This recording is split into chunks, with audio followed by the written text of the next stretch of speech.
সকলকে শুভ দীপাবলির অগ্রিম শুভেচ্ছা জানিয়ে আমি আজকের ভিডিও শুরু করছি। শুভ দীপাবলি আর ভাইফোঁটা দুটো উৎসবেই আমরা অতিথি অভ্যাগতদের মিষ্টিমুখ করিয়ে থাকি। আর সেই মিষ্টি যদি বাড়িতেই অতি সহজে বানিয়ে নেওয়া যায় তাহলে তো আর কোনো কথাই হয় না। তাই এই উৎসবের মরশুমে আপনাদের কাছে নিয়ে এসেছি আমি একদম দোকানের স্বাদের ক্ষীরের চপ। আসুন দেখে নেওয়া যাক রেসিপিটি আমি কিভাবে বানাই। দেখুন বন্ধুরা, ক্ষীরের চপ বানানোর জন্য প্রথমে আমি রস বানিয়ে নেবো, যার জন্য আমি নিয়ে নিচ্ছি 1 কাপ পরিমাণ চিনি। এতে দিয়ে দিচ্ছি 1 কাপ পরিমাণ জল। এবার আমি গ্যাসটা জেলে ফুটতে দেবো যাতে চিনিটা গলে যায়। চিনি গলে যাওয়ার পরেও আরও 4-5 মিনিট পর্যন্ত ফুটিয়ে একটা চটচটে রস আমি বানিয়ে নেবো। এতে 1 তার বা 2 তারের কোনো দরকার নেই, ঠান্ডা হলে যেন চিটচিটে ভাব আসে হাতে, সেই পর্যন্ত আমি একটা রস বানিয়ে নিচ্ছি। রসটা যতক্ষণ তৈরি হচ্ছে বন্ধুরা, আমি ততক্ষণে ময়দার লেইটা বানিয়ে নেবো, যার জন্য আমি নিয়ে নিয়েছি 1 কাপ পরিমাণ ময়দা। তার মধ্যে আমি দিয়ে দিচ্ছি খুব সামান্য, এই দেখুন 1 চিমটা পরিমাণে জাস্ট লবণ। এটাতে ময়ামটা খুব ভালোভাবে দিতে হয়, যার জন্য মাঝখানে আমি একটু গর্ত করে নিচ্ছি, কারণ এটা একদম খাস্তা হতে হবে। যার জন্য আমি দিয়ে দিচ্ছি প্রায় 3 টেবিল চামচ পরিমাণ সাদা তেল। আগে আমি এটাকে মাখিয়ে দেখব যে ময়ামটা হয়েছে কিনা, নইলে আরও সাদা তেল অ্যাড করব। দেখুন এইভাবে ঘষে ঘষে খুব ভালো করে পুরো ময়দাটাতে আমি তেলটা মিশিয়ে নেব। ময়াম যত ভালো হবে, খাস্তা হবে, আর ভেতরে একটু রস ঢুকলে এটা খেতে অসাধারণ হয়।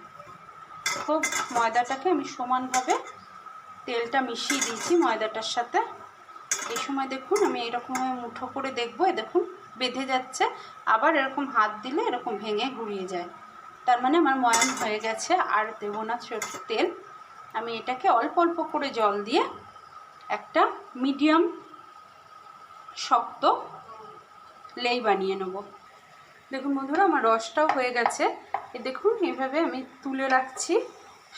আমার রসটা হয়ে গেছে বন্ধুরা। দেখুন কীরকম ঘনত্বের রস চাই সেটা দেখার জন্য দেখুন এই যে খুন্তিটা যে দিয়ে নাড়লাম, এই যে আমি দেখুন রসটা টোপাচ্ছে, যে একটা লাস্ট যে বুঁদ বা ফোঁটাটা পড়বে, এই দেখুন একটা টান থাকছে, তার মানে রসের পাক হয়ে গেছে। আমি গ্যাসটা অফ করে দিলাম, একটা জায়গায় ঢেলে নিচ্ছি রসটাকে। এখন রসটা আমি একটা জায়গায় ঢেলে নিয়েছি। ভেতরের পুরটা বানানোর জন্য বন্ধুরা আমি আগে থেকে 750 ml দুধকে এরকমভাবে ফুটিয়ে দেখুন ঘন ক্ষীরের মতো করে রেখেছি। এবার এটাকে আমি এই কড়াইয়ের মধ্যে ঢেলে দিচ্ছি, কারণ এটা এবার আমি ভেতরের পুরটা বানিয়ে নেব। এটা আমি এই কড়াইয়ের মধ্যে ঢেলে নিয়েছি। দেখুন আমি 750 ml দুধের ওপরে এরকম এই যে দেখছেন খুন্তিটা, এটাকে যে জায়গাটাতে দুধ ফোটাচ্ছি তার উপরে এরকম রেখে দিলে আর দুধ উথলে পড়ে না। সেইভাবে প্রায় 20 মিনিট ধরে ফুটিয়ে আমি এরকম একটা ক্ষীর বানিয়ে রেখেছি। এই ক্ষীরটার ভেতরে এবার আমি দিয়ে দিচ্ছি একটা ওই 10 টাকা দামের যে দুধের প্যাকেট, গুঁড়ো দুধের প্যাকেট হয়, সেই পরিমাণ গুঁড়ো দুধ। আর কিছু পরিমাণ কাজুকে আমি দেখুন টুকরো করে রেখেছি, যেরকম এতে দিয়ে দিলাম। এবার পুরোটাকে আমি মিশিয়ে দিচ্ছি খুব ভালো করে। আপনারা শুধু দুধ দিয়েও এটা বানাতে পারেন, সেক্ষেত্রে আরও অনেকক্ষণ ধরে ফুটিয়ে এটাকে ঘন করে শুকনো করে নিতে হবে, কারণ ভেতরের পুরটা একটু শুকনো শুকনো হয়, কিন্তু গুঁড়ো দুধ দিলে খুব তাড়াতাড়ি শুকনো হয়ে যায়। এবার আমি দিয়ে দেবো অল্প একটু চিনি। এতে দিয়ে দিচ্ছি 2 চামচ পরিমাণ চিনি। খুব বেশি পরিমাণ চিনি দেবেন না বন্ধুরা, তাহলে কিন্তু ক্ষীরের টেস্ট নষ্ট হয়ে যায়। আপনারা এটাতে অনেকে যারা চিনি কম পছন্দ করেন তারা যদি চিনি নাও দেন, শুধু গুঁড়ো দুধ দিলেও বেশ মিষ্টি হয়ে যায়। চিনি দিলে একটু পাতলা হবে। আবার সেটাকে ফুটিয়ে আমি ঘন করে নিচ্ছি। এর মধ্যে বন্ধুরা আমি এখানে এলাচ গুঁড়ো ইউজ করব না, আমি সামান্য একটু এই যে দেখছেন জায়ফলকে আমি এরকম ক্রাশ করে রেখেছি, এর থেকে 2 চিমটা পরিমাণ জায়ফলের গুঁড়ো আমি এতে ছিটিয়ে দিচ্ছি। এর গন্ধ খুব সুন্দর আসে। এলাচ গুঁড়োর থেকে জায়ফল গুঁড়োর গন্ধটা এই ক্ষীরের চপে বেশি ভালো লাগে। দেখুন অনেকটাই ঘন হয়ে এসেছে, আর 1-2 মিনিট নাড়লেই, দেখুন ঠান্ডা হলে আরও শুকিয়ে যাবে, সে কারণে এই অবস্থায় আমি গ্যাসটা অফ করে দিলাম। এটাকে একটু ঠান্ডা হতে দিচ্ছি। দেখুন বন্ধুরা, অল্প অল্প করে জল যোগ করে আমি একটা মিডিয়াম সফট ডো বানিয়ে নিচ্ছি। একদমই কম কম করে জল দেবেন, নাহলে কিন্তু একদম সফট হয়ে যাওয়ার সম্ভাবনা থাকে বা জল বেশি হয়ে যাওয়ার সম্ভাবনা থাকে। অল্প অল্প করে হাতে নিচ্ছি। খুব শক্ত হলেও হবে না, আবার খুব নরম হলেও হবে না। দেখুন বন্ধুরা, এইভাবে খুব ভালো করে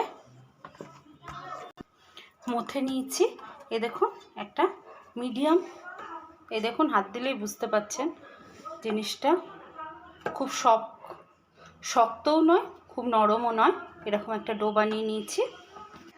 এর থেকে আমি কতগুলো লেই কেটে নিচ্ছি। লুচির থেকে একটু ছোট লেই কেটে নিচ্ছি।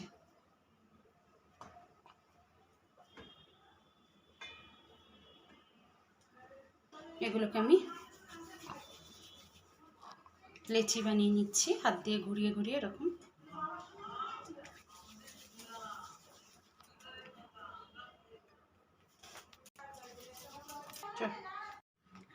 এবার বন্ধুরা আমি একটা চাকি বেলুন নিয়ে নিয়েছি, এর মধ্যে সামান্য ময়দা দিয়ে দিচ্ছি এতে।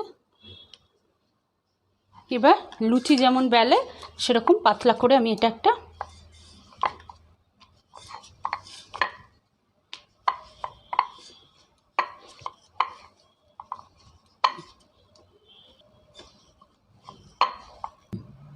এই দেখুন আমি এটা বানিয়ে নিয়েছি।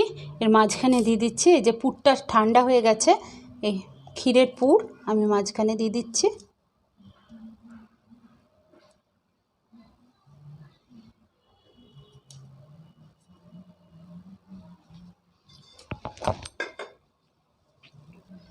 এবার আমি চারদিক থেকে যদি পারেন তো প্লিট করে করেও এটাকে যেমন মোমো ভাজ করে সেভাবে মাঝখানে এনে নিতে হবে।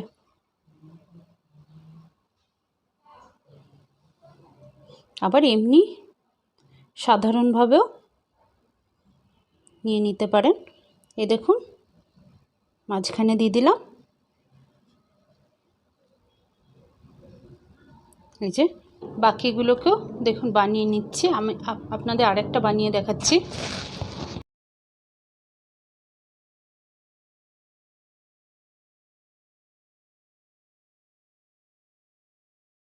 দেখুন বন্ধুরা আরেকটা বানিয়ে নিয়েছি, আমি সবকটা বানিয়ে নিচ্ছি। দেখুন বন্ধুরা তেল পর্যাপ্ত পরিমাণ সাদা তেল আমি দিয়ে দিয়েছি কড়াইয়ে। তেল হালকা গরম হওয়াতেই আমি এগুলো ছেড়ে দিচ্ছি। খুব বেশি গরম হতে হবে না, দেখুন ফেললে বোঝা যাচ্ছে একদম যেমন সিঙ্গারা ভাজার জন্য দেয় সেই রকমভাবে আমি তেলের মধ্যে সবগুলো দিয়ে দিচ্ছি। কম আছে, খুব টাইম নিয়ে প্রায় 15 মিনিট ধরে টাইম নিয়ে আমি এগুলোকে লাল করে ভেজে তুলে নেব।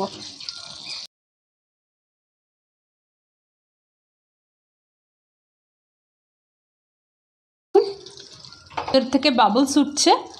এইভাবেই আমি সিঙ্গারা ভাজার মতো করে 15 থেকে 20 মিনিট ধরে মচমচে লাল করে ভেজে তুলে নেব।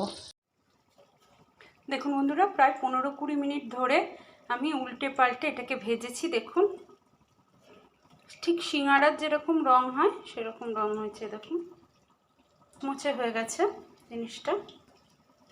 বন্ধুরা আমার সব কটা ভাজা হয়ে গেছে, আর আমি এটাকে ভাজবো না বেশি।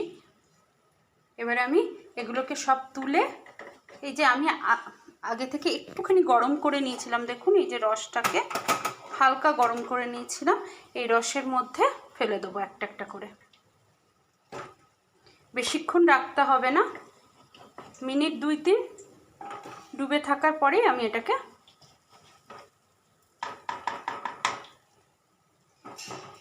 তুলে নেব।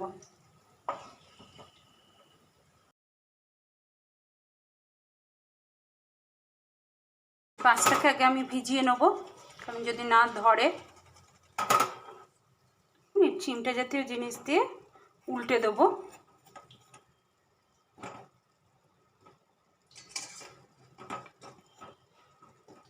দুদিকই যেন সমানভাবে ভেজে, সেই কারণে আমি এটা কিন্তু ভেজার পরেও কিন্তু নরম হবে না, কড়াই থাকবে।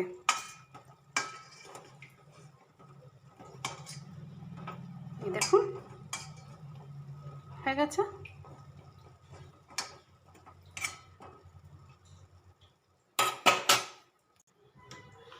এবার আমি এগুলোকে তুলে নিচ্ছি। এ দেখুন একটা জায়গায় তুলে নিচ্ছি, রস হয়ে গেছে এগুলোতে ভর্তি। দেখুন অথচ রস ভর্তি ক্ষীরের চপ। ক্ষীরের চপ সার্ভ করে দিয়েছি। এটা আপনারা ভাইফোঁটা, দিওয়ালি যে কোনো অনুষ্ঠানেই আপনারা এটা অতি সহজে বানিয়ে নিতে পারবেন ঘরে, এবং খুব টেস্টি হয়। আমার রেসিপিটি যদি আপনাদের ভালো লেগে থাকে তাহলে প্লিজ আমার চ্যানেলটিকে সাবস্ক্রাইব করবেন, আর পাশে থাকা বেল আইকনটিতে ক্লিক করে অল অপশনটি যেন অবশ্যই ক্লিক করে দেবেন। ভালো থাকুন, সুস্থ থাকুন, দেখতে থাকুন পাঁচমিশালি রান্না।